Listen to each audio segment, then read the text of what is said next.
Thank you. I'm going to talk about the role of xenobiotics in autoimmunity. And as far as my disclosure, I'm co-owner of Immunosciences Laboratory and advisor to Cyrex Laboratories. The goal of my presentation is to show that environmental triggers play a significant role in autoimmunities, and to emphasize that in addition to infection, which many of us recognize, that dietary components and xenobiotics are involved in autoimmunities, and to show that xenobiotics or their metabolites, by binding to body proteins, form neoantigens which become the target for autoimmunities. About 6 months ago, I had the pleasure of meeting Professor Schoenfeld in Los Angeles, and he's very famous for the mosaic of autoimmunity. So I took his mosaic of autoimmunity after listening to his lecture and changed that to this pyramid of autoimmunity. So you see all the way up there is letter A, but down here is the gene. So the gene plus many environmental factors play together a role in the induction of autoimmunities.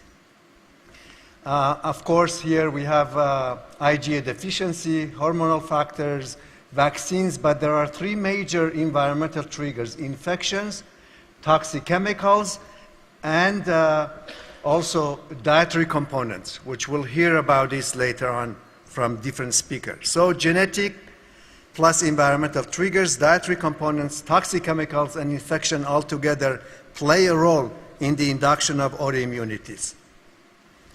In 1920 or 1922, the terminology of hapten was introduced by Landsteiner and Jacobs. And then, actually, the definition was small molecules, which by itself is not antigenic, but when it managed to bind to human tissue, becomes antigenic. And so therefore, we may not react to the hapten, but when the hapten is bound to human protein, we react to the complex, we make antibody against that, our lymphocyte may react to that combination as well. And then in 1952, they showed that, other investigators showed that if we take dinitrophenol and apply it to skin, we get combination of dinitrophenol binding to human proteins and therefore inducing immune response against that. When it comes to medication, all of us, we do recognize that certain medications, such as penicillin in here, that get metabolized to penicilloic acid and then bind to human proteins. In the process, we make antibodies, could be IgG or IgE antibodies against the combination of these, this chemical, in this case is antibiotic, as well as the carrier protein. However, for some reason that we are a little bit blinded when it comes to xenobiotics, we do not recognize that xenobiotics, almost like medications, can bind to human proteins and induce autoimmune or immune reactivities. So I started this study about a couple of years ago, where I took about 20 different chemicals, including formaldehyde, aflatoxin, bisphenol A, heavy metals, mercury, bound to human serum albumin, and then used those in ELISA and asked the question, what percentage of so-called healthy population will make antibodies against combination of these chemicals bound to human serum albumin? And the answer was that about 20% of the population. And this is very important because, because 80% of the population do not react to chemicals. They don't make antibody against them. We think something is, the 80% do not make, the other 20% make antibodies. So we ignore the 20% and we pay attention only to 80%. And so therefore, it is a little bit unfair to the 20% of the population where can react to chemicals, they make antibody against the chemicals, and that depends all on their liver metabolizing enzymes. For example, in here, that aflatoxin found in many, many foods. So it depends on cytochrome P450 enzymes. Some, they will detoxify that, N-acetylcysteine, and then they get rid of that. But in some individuals, about 10 or 20% individuals, that aflatoxin can bind to DNA, can bind to different proteins. And therefore, maybe this is one of the mechanisms why we make anti-DNA antibodies. I'm not just talking about aflatoxin, could be other chemicals who may initiate the same thing. So here, we measured antibodies against aflatoxin.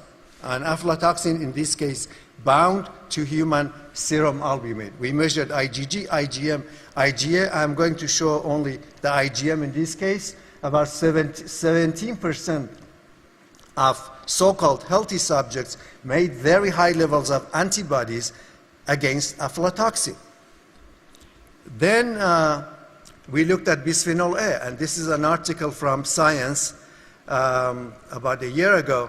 Actually, what they are telling us in this article that bisphenol S is not different from bisphenol A. And all of us a little bit being fooled by that because it's BPF free, we can have water or whatever in plastic bottles made from bisphenol S. That's not the case. That's the article is telling us in here. So what happens that these chemicals both are endocrine disruptors.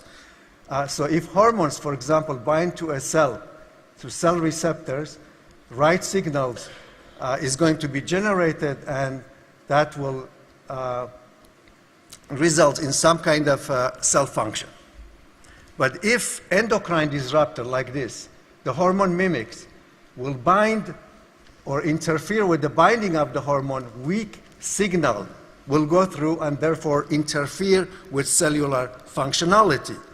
And in some cases could be hormone blocker like this, and therefore interfering with cell function. So we measured antibodies against bisphenol A bound to human serum albumin. Look at about 26% of healthy subjects made IgG antibodies against bisphenol A. Another meaning that bisphenol A in those individuals or metabolites of bisphenol A can bind to human serum albumin or other proteins and results in antibody production against bisphenol A as well as self-protein. Then in a very recent study, which is just submitted for publication, we asked this question: what is the correlation between antibodies made against bisphenol A, which has a target enzyme in the brain called protein disulfide isomerase, and also antibodies against neuron-specific antigens such as myelin basic protein antibodies and myelin oligodendrocyte glycoprotein antibodies. So what we found that a direct correlation between IgM antibody against bisphenol A with the enzyme which is a target for binding of bisphenol A in the brain.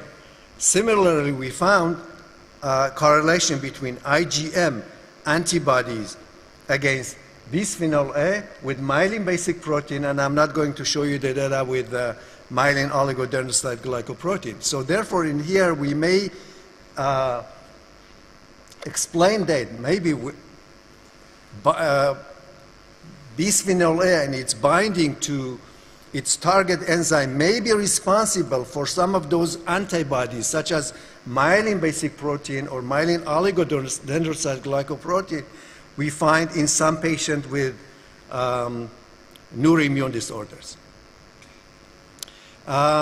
Additional chemicals, trimethyltic anhydride and phthalic anhydride, these are chemicals used in many, many products, including as plasticizers. When we measured antibodies against those, again, at 2 standard deviation above the mean, 13% made antibodies against trimethyltic anhydride. And then regarding to heavy metals, I'm using this fantastic article by Dr. Schiraldi, where he talks about, he asks, how can a chemical element elicit complex immunopathology? What lesson can we learn from mercury-induced autoimmunity?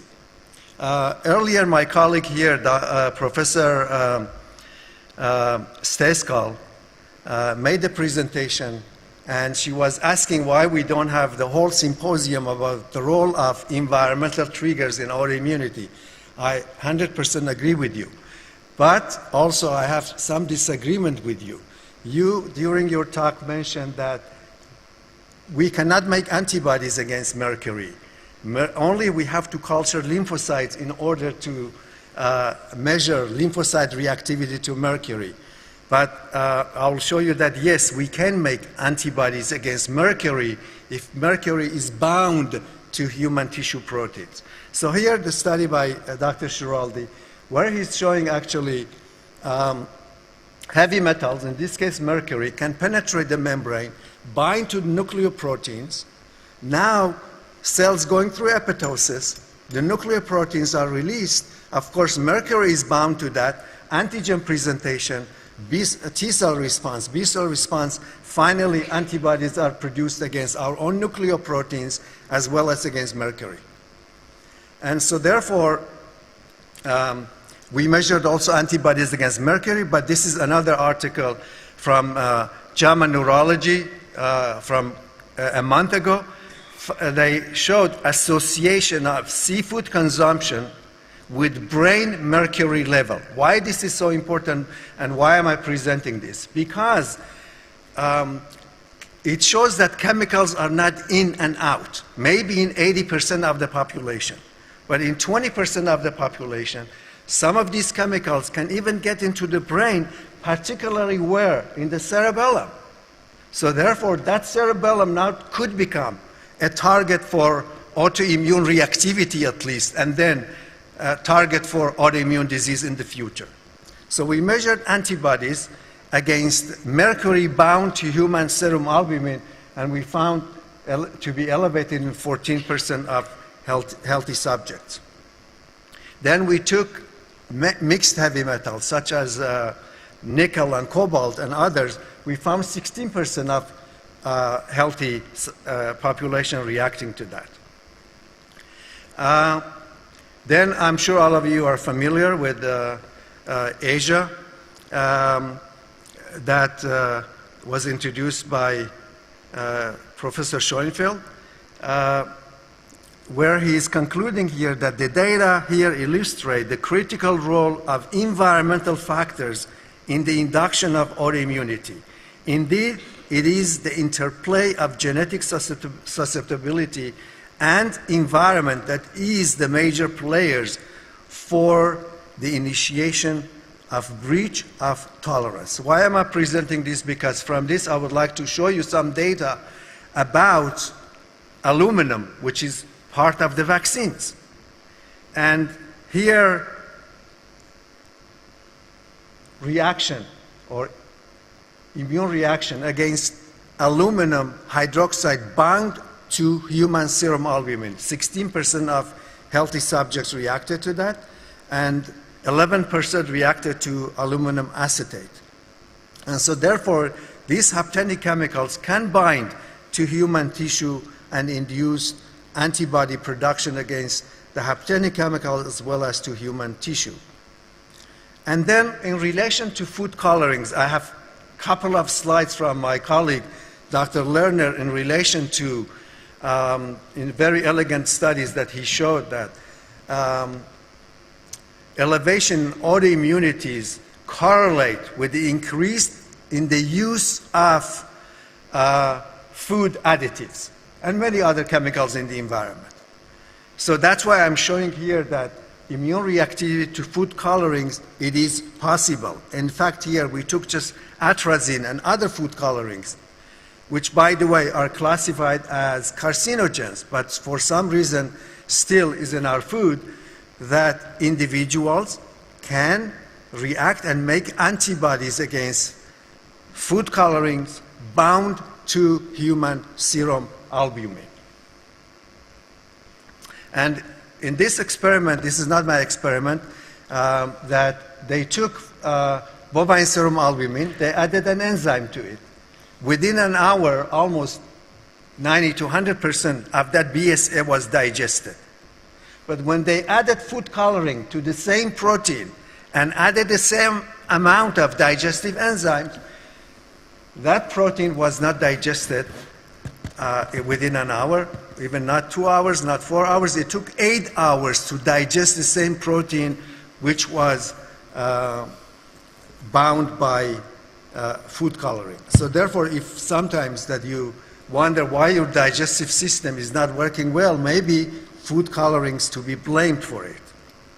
And so now you may ask, what is the specificity of these antibodies detected against bisphenol A, heavy metals, formaldehyde, isocyanate, trimellitic anhydride, and others? First of all, as I showed in our manuscript, that if you do serial dilutions of those individuals who had very high levels of antibodies against these chemicals, proportional to the dilutions, you can get decline in the antibody levels, both for IgG as well as IgM, almost in every single case.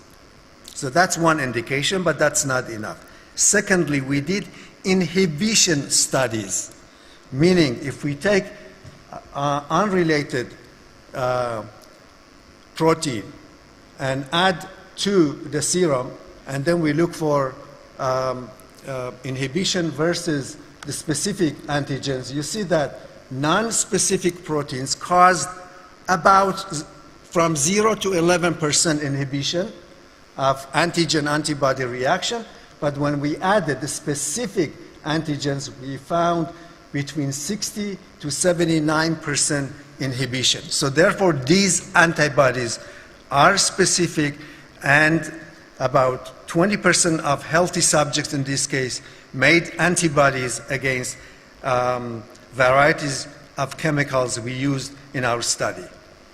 So in summary, that exposure to actinic chemicals or chemicals, after we get exposed to them, they get absorbed and then distributed. As it was mentioned earlier by Dr. Gershwin, it goes to the liver. So in the liver, they get metabolized. Detoxification of metabolites and all of that. Excretion, maybe in 90% of the population, maybe in 80% of the population.